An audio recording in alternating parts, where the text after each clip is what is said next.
Raj news ನಡೆಸ್ತಕ್ಕಂಥ ಸರ್ವೆಯಲ್ಲಿ BJP ಅಲ್ಪ ಮುನ್ನಡೆಯನ್ನ ಕಾಯ್ದುಕೊಂಡಿದೆ. ಈ ನಂತರ 12 ಗಂಟೆಯ ನಂತರ ಬರುವಂತಹ ಕರೆಗಳ ಸಂಖ್ಯೆ ಯಾರ ಪರವಾಗಿ ಹೆಚ್ಚು ಒಲವನ್ನು ತೋರಿಸುತ್ತೆ ಅನ್ನೋದು ಈಗ ಕುತೂಹಲವನ್ನು ಕೆರಳಿಸ್ತಾ ಇದೆ. ಇತ್ತ ಕಾಂಗ್ರೆಸ್ ಅಭ್ಯರ್ಥಿಯಾಗಿರುವಂತಹ ಈ ತುಕಾರಾಂ ಅವ್ರಿಗೂ ಕೂಡ ಹೆಚ್ಚಿನ ಕರೆಗಳು ಬರ್ತಾ ಇದೆ. ಆದರೆ ತುಕಾರಾಂ ಅವ್ರಕ್ಕಿಂತ ಹೆಚ್ಚು ಕರೆಗಳು ಈಗ ಸದ್ಯ ಬಿ ಶ್ರೀರಾಮುಲು ಪರವಾಗಿ ಬಳ್ಳಾರಿ ಲೋಕಸಭಾ ಚುನಾವಣಾ ಕಣದಲ್ಲಿ ಕಂಡು ಬರ್ತಾ ಇರುವಂಥದ್ದು. ಸೊ ಈ ನಿಟ್ಟಿನಲ್ಲಿ ಬಳ್ಳಾರಿಯ ಲೋಕಸಭಾ ಕ್ಷೇತ್ರದ ಚುನಾವಣಾ ರಣಕಣ ಈಗ ಮತ್ತಷ್ಟು ರಂಗೇರ್ತಾ ಇದೆ.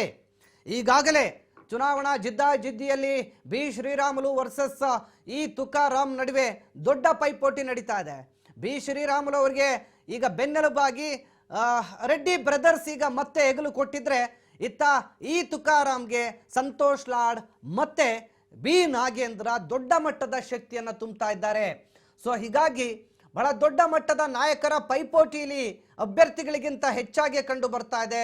ಇತ್ತ ಬಳ್ಳಾರಿಯ ಗ್ರಾಮಾಂತರದಿಂದ ವಿಧಾನಸಭೆ ಚುನಾವಣೆಯಲ್ಲಿ ಬಿ ಶ್ರೀರಾಮುಲು ಅವರನ್ನು ಸೋಲಿಸಿ ಗೆದ್ದಂಥ ನಾಗೇಂದ್ರ ಈಗ ರಾಜ್ಯ ಸರ್ಕಾರದ ಸಚಿವರು ಕೂಡ ಆಗಿದ್ದಾರೆ. ಈಗ ಮತ್ತೆ ತುಕಾರಾಂ ಅವರನ್ನು ಗೆಲ್ಲಿಸಿಕೊಂಡು ಬರೋದಕ್ಕೆ ಪಣ ತೊಟ್ಟಿದ್ದಾರೆ ಬಿ ನಾಗೇಂದ್ರ. ಈಗ ಬಳ್ಳಾರಿ ಜಿಲ್ಲೆಯಲ್ಲಿ ಬರ್ತಕ್ಕಂಥ ಏನು 5 ವಿಧಾನಸಭಾ ಇದಾವೆ, ಕಂಪ್ಲಿ, ಸಿರುಗುಪ್ಪ, ಬಳ್ಳಾರಿ ಗ್ರಾಮಾಂತರ, ಸಂಡೂರು, ಈ ಕ್ಷೇತ್ರಗಳಲ್ಲಿ ಈಗಾಗಲೇ ಕಾಂಗ್ರೆಸ್ ಪಕ್ಷವೇ ಗೆದ್ದಿರುವಂಥದ್ದು. ಸೊ ಹೀಗಾಗಿ ಹೆಚ್ಚಿನ ಮತ ಕ್ರೋಢೀಕರಣಕ್ಕೆ ಇದೀಗ ಬಿ ನಾಗೇಂದ್ರ ಒಲವು ತೋರ್ತಾ ಇದ್ದಾರೆ ಬಳ್ಳಾರಿ ಜಿಲ್ಲೆಯ ವ್ಯಾಪ್ತಿಯಲ್ಲಿ. ಇನ್ನು ವಿಜಯನಗರ ಜಿಲ್ಲಾ ವ್ಯಾಪ್ತಿಯಲ್ಲೂ ಕೂಡ ದೊಡ್ಡ ಮಟ್ಟದಲ್ಲಿ ಈ ತುಕಾರಾಂ ಸಂತೋಷ್ ಲಾಡ್ ನೇತೃತ್ವದಲ್ಲಿ ಭಾರಿ ಕಸರತ್ತನ್ನು ನಡೆಸ್ತಾ ಇದ್ದಾರೆ. ಸೊ ಹೀಗಾಗಿ ದೊಡ್ಡ ಮಟ್ಟದಲ್ಲಿ ಬಳ್ಳಾರಿ ಲೋಕಸಭಾ ಚುನಾವಣಾ ಕಣ ಈಗ ರಂಗು ಪಡೆದುಕೊಂಡಿದೆ. 8 ವಿಧಾನಸಭಾ ಕ್ಷೇತ್ರಗಳ ಪೈಕಿ ಹೂವಿನಹಡಗಲಿಯಲ್ಲಿ ಕೃಷ್ಣ ನಾಯಕ್ ಬಿಜೆಪಿಯಿಂದ ಶಾಸಕರಾಗಿ ಆಯ್ಕೆಯಾಗಿದ್ದರೆ, ಹಗರಿಬೊಮ್ಮನಹಳ್ಳಿಯಲ್ಲಿ ನೇಮಿರಾಜ್ ನಾಯಕ್ JDSನಿಂದ ಆಯ್ಕೆಯಾಗಿದ್ದಾರೆ.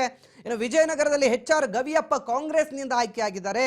ಕಂಪ್ಲಿಯಲ್ಲಿ JN ಗಣೇಶ್ ಕಾಂಗ್ರೆಸ್ನಿಂದ ಶಾಸಕರಾಗಿದ್ದಾರೆ. ಇತ್ತ ಬಳ್ಳಾರಿ ಗ್ರಾಮಾಂತರ ಭಾಗದಲ್ಲಿ ಬಿ ನಾಗೇಂದ್ರ ಕಾಂಗ್ರೆಸ್ನಿಂದ ಶಾಸಕರು ಮತ್ತೆ ಸಚಿವರು ಮತ್ತು ಜಿಲ್ಲಾ ಉಸ್ತುವಾರಿ ಕೂಡ ಇದ್ದಾರೆ. ಇನ್ನು ಬಳ್ಳಾರಿ ನಗರಕ್ಕೆ ನಾರಾ ಭರತ್ ರೆಡ್ಡಿ ಕಾಂಗ್ರೆಸ್ನಿಂದ ಶಾಸಕರಾಗಿರುವಂಥದ್ದು. ಇನ್ನು ಸಂಡೂರಿನಿಂದ ಈ ತುಕಾರಾಂ, ಈಗ ಸ್ಪರ್ಧಿಯಾಗಿರುವಂಥ ತುಕಾರಾಂ ಸಂಡೂರಿನ ಶಾಸಕರು ಕೂಡ ಹೌದು.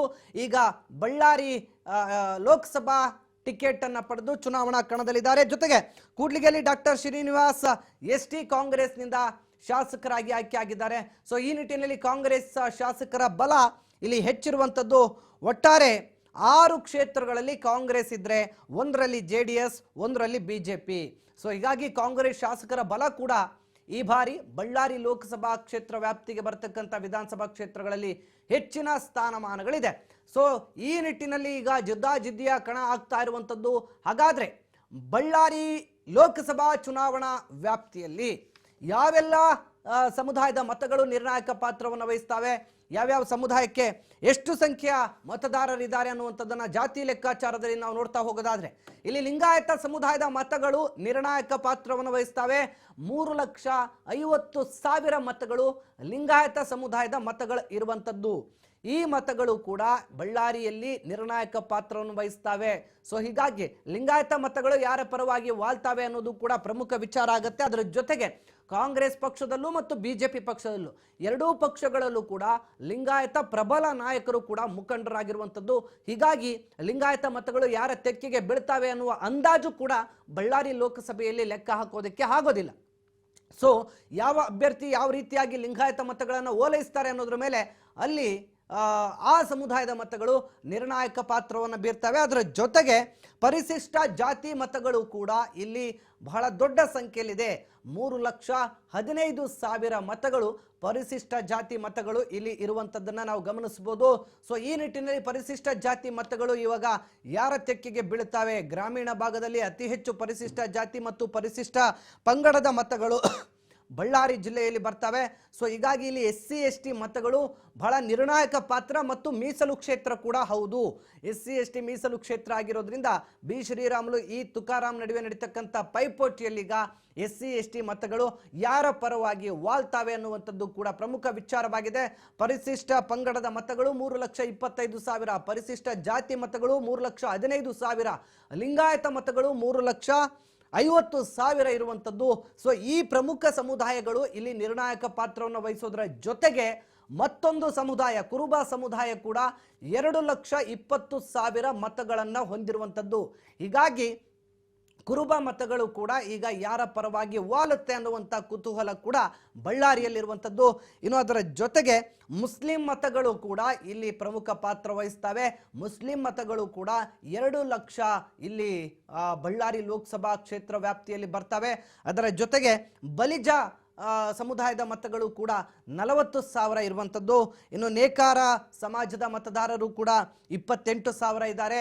ಯಾದವ ಸಮಾಜದ ಮತದಾರರು ಕೂಡ 39,000 ಇದ್ದಾರೆ. ಇನ್ನು ಗಂಗಾ ಮತಸ್ಥರು ಕೂಡ ಇಲ್ಲಿ 40,000 ಇದ್ದಾರೆ.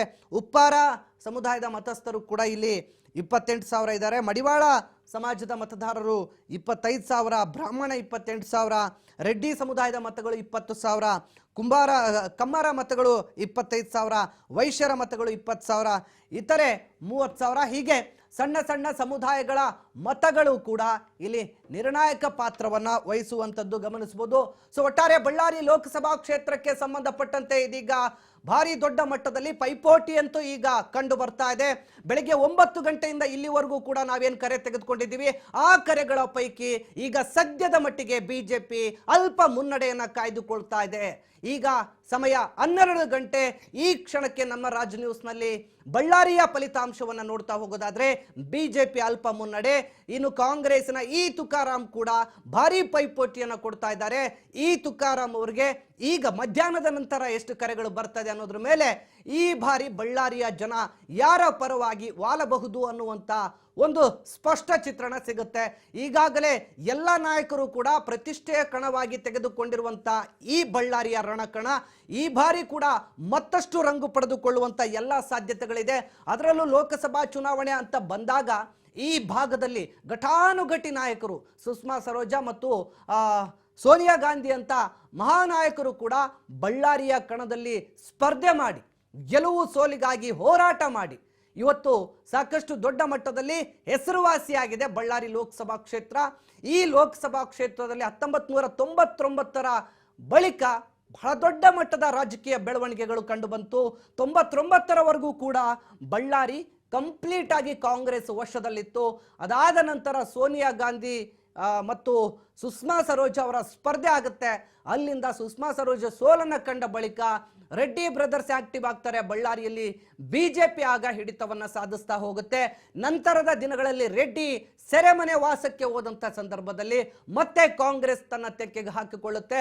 ಈಗ ಇಲ್ಲಿ ನಡೀತಕ್ಕಂಥ ಲೋಕ ಕದನದಲ್ಲಿ ಈಗ ಪ್ರತಿಷ್ಠೆಯ ಕಣವಾಗಿ ತೆಗೆದುಕೊಂಡಿರುವಂಥ ರೆಡ್ಡಿ ಬ್ರದರ್ಸ್ ಮತ್ತು ಶ್ರೀರಾಮುಲು ವರ್ಸಸ್ ಅವರ ಜೊತೆಗೆ ಇದ್ದಂಥ ನಾಗೇಂದ್ರ ಈಗ ದೊಡ್ಡ ಮಟ್ಟದಲ್ಲಿ ಬಿಜೆಪಿ ನಾಯಕರ ವಿರುದ್ಧ ಮತ ಬೇಟೆಗೆ ಮುಂದಾಗಿದ್ದಾರೆ ಬಳ್ಳಾರಿಯ ಲೋಕಸಭಾ ಕದನದಲ್ಲಿ. ಇನ್ನು ನಾಗೇಂದ್ರ ಅವರ ಪಾತ್ರ ಕೂಡ ಬಹಳ ದೊಡ್ಡ ಪ್ರಮುಖ ಪಾತ್ರ ವಹಿಸುತ್ತೆ ಬಳ್ಳಾರಿ ರಾಜಕಾರಣದಲ್ಲಿ. ಈಗಾಗಲೇ 5 ಕ್ಷೇತ್ರಗಳು ಬಳ್ಳಾರಿ ನಗರ, ಗ್ರಾಮಾಂತರ, ಕಂಪ್ಲಿ, ಸಿರುಗುಪ್ಪ, ಸಂಡೂರು ಈ ಭಾಗದ ಎಲ್ಲ ಕ್ಷೇತ್ರಗಳು ಕೂಡ ಈಗ ಕಾಂಗ್ರೆಸ್ ತೆಕ್ಕೆಗೆ ಬಿದ್ದಿರುವಂಥದ್ದು. ಜೊತೆಗೆ ಸಚಿವರು ಕೂಡ ಆಗಿದ್ದಾರೆ.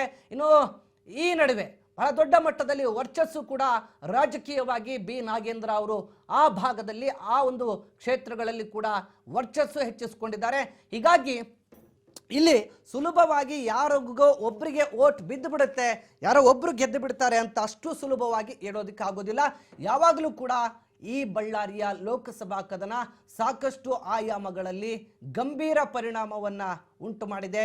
ಈ ಹಿಂದೆ ರೆಡ್ಡಿ ಬ್ರದರ್ಸ್ ಇದ್ದಂಥ ಸಂದರ್ಭದಲ್ಲಿ, ಈಗ ಕಾಂಗ್ರೆಸ್ ತೆಕ್ಕೆಗೆ ಜಾರಿರುವಂಥ ಈ ಸಂದರ್ಭದಲ್ಲಿ ಈಗ ಉಳಿವಿನ ಅಂಚಿನಲ್ಲಿ ಎರಡೂ ಪಕ್ಷಗಳ ಮುಖಂಡರು ಬಹಳ ದೊಡ್ಡ ಮಟ್ಟದ ಪ್ರಯತ್ನವನ್ನಂತೂ ನಡೆಸ್ತಾ ಇದ್ದಾರೆ. ಇಲ್ಲಿವರೆಗೆ ನಮಗೆ ಬಂದಿರುವಂಥ ಕರೆಗಳು ಕೂಡ ಈಗಾಗಲೇ ಈ ರೀತಿಯಾದಂಥ ಪೈಪೋಟಿಯ ಮುನ್ಸೂಚನೆಯನ್ನು ಕೊಡ್ತಾ ಇದೆ. ಇನ್ನು ಜೊತೆಗೆ ಸಂಜೆ 5 ಗಂಟೆವರೆಗೂ ಕೂಡ ನಮ್ಮ ವಾರ್ ರೂಮ್ನ ಈ ಒಂದು ಕರೆ ಸ್ವೀಕರಿಸುವಂಥ ಕೆಲಸ ನಡೀತಾ ಇರುತ್ತೆ. ನನ್ನ ಸಹೋದ್ಯೋಗಿಗಳು ಈಗಾಗಲೇ ವಾರ್ ರೂಮಲ್ಲಿ ವೋಟಿಂಗ್ ಲೈನ್ ಆನ್ ಆಗಿದೆ. ಸಂಜೆ 5 ಗಂಟೆವರೆಗೂ ವೋಟಿಂಗ್ ಲೈನ್ ಇರುತ್ತೆ. ಕಾಲ್ ಮಾಡ್ಬೋದು, ನೀವು ಕೂಡ ವೋಟ್ ಮಾಡ್ಬೋದು. ಕಾಲ್ ಮಾಡಿ ವೋಟ್ ಮಾಡಿ. ನಮ್ಮ ಈ ಟಿವಿ ಪರದೆ ಮೇಲೆ ಕಾಣ್ತಕ್ಕಂಥ ಈ ನಂಬರ್ಗೆ 08069156611 ಈ ನಂಬರ್ಗೆ ನೀವು ಕರೆ ಮಾಡಿ ನಿಮ್ಮ ಕ್ಷೇತ್ರದ ಅಭ್ಯರ್ಥಿ ಯಾರು ಗೆಲ್ಲಬೇಕು, ಯಾರಿಗೆ ಯಾಕೆ ವೋಟ್ ಕೊಡ್ತಾ ಇದ್ದೀರಿ, ಬಿಜೆಪಿಗಾದ್ರೆ ಏನು ವೋಟ್ ಕೊಡ್ತಾ ಇದ್ದೀರಿ, ಕಾಂಗ್ರೆಸ್ಗೆ ಆದ್ರೆ ಯಾಕೆ ಓಟ್ ಕೊಡ್ತಾ ಇದ್ದೀರಿ? ಅಭ್ಯರ್ಥಿ ಪರವಾಗಿ ನಿಮ್ಮ ಒಲವಿದೆಯಾ ಅಥವಾ ಪಕ್ಷದ ಪರವಾಗಿ ನಿಮ್ಮ ನಿಲುವಿದೆಯಾ? ಹೀಗೆ ನಾನಾ ಕಾರಣಗಳಿಗೆ ಇವತ್ತು ರಾಜ್ ನ್ಯೂಸ್ ಬಳ್ಳಾರಿ ಜಿಲ್ಲೆಗೆ ಸಂಬಂಧಪಟ್ಟಂತೆ ಇದೀಗ ವರದಿಯನ್ನು ಸಿದ್ಧಪಡಿಸ್ತಾ ಇದೆ. ಸೊ ಈ ನಿಟ್ಟಿನಲ್ಲಿ ಈಗಾಗಲೇ ಸರ್ವೆ ನಡೀತಾ ಇದೆ. ಈ ಕ್ಷಣದವರೆಗೂ ಕೂಡ ಸಮಬಲ ಪೈಪೋಟಿ ಕಾಣ್ತಾ ಇರುವಂಥದ್ದು. ಅಲ್ಪ ಮುನ್ನಡೆಯನ್ನ ಇದೀಗ ಬಿಜೆಪಿಯಲ್ಲಿ ಕಾಯ್ದುಕೊಂಡಿದ್ರೆ, ಈ ತುಕಾರಾಂ ಕೂಡ ಭಾರಿ ದೊಡ್ಡ ಮಟ್ಟದ ಪೈಪೋಟಿಯನ್ನ ಕೊಡ್ತಾ ಇರುವಂಥದ್ದು ಈಗ ಗಮನಾರ್ಹ. ಒಟ್ಟು 6 ಕಾಂಗ್ರೆಸ್ ಶಾಸಕರಿರುವಂಥ ಬಳ್ಳಾರಿ ಲೋಕಸಭಾ ಕ್ಷೇತ್ರದಲ್ಲಿ ಒಂದೇ ಒಂದು ಬಿಜೆಪಿ, ಒಂದೇ ಒಂದು JDS. ಸೊ ಈ ಹಿನ್ನೆಲೆ ಈಗ ಬಿಜೆಪಿಗೆ ಮುನ್ನಡೆ ಬಂದಿರುವಂಥದ್ದು ಕೂಡ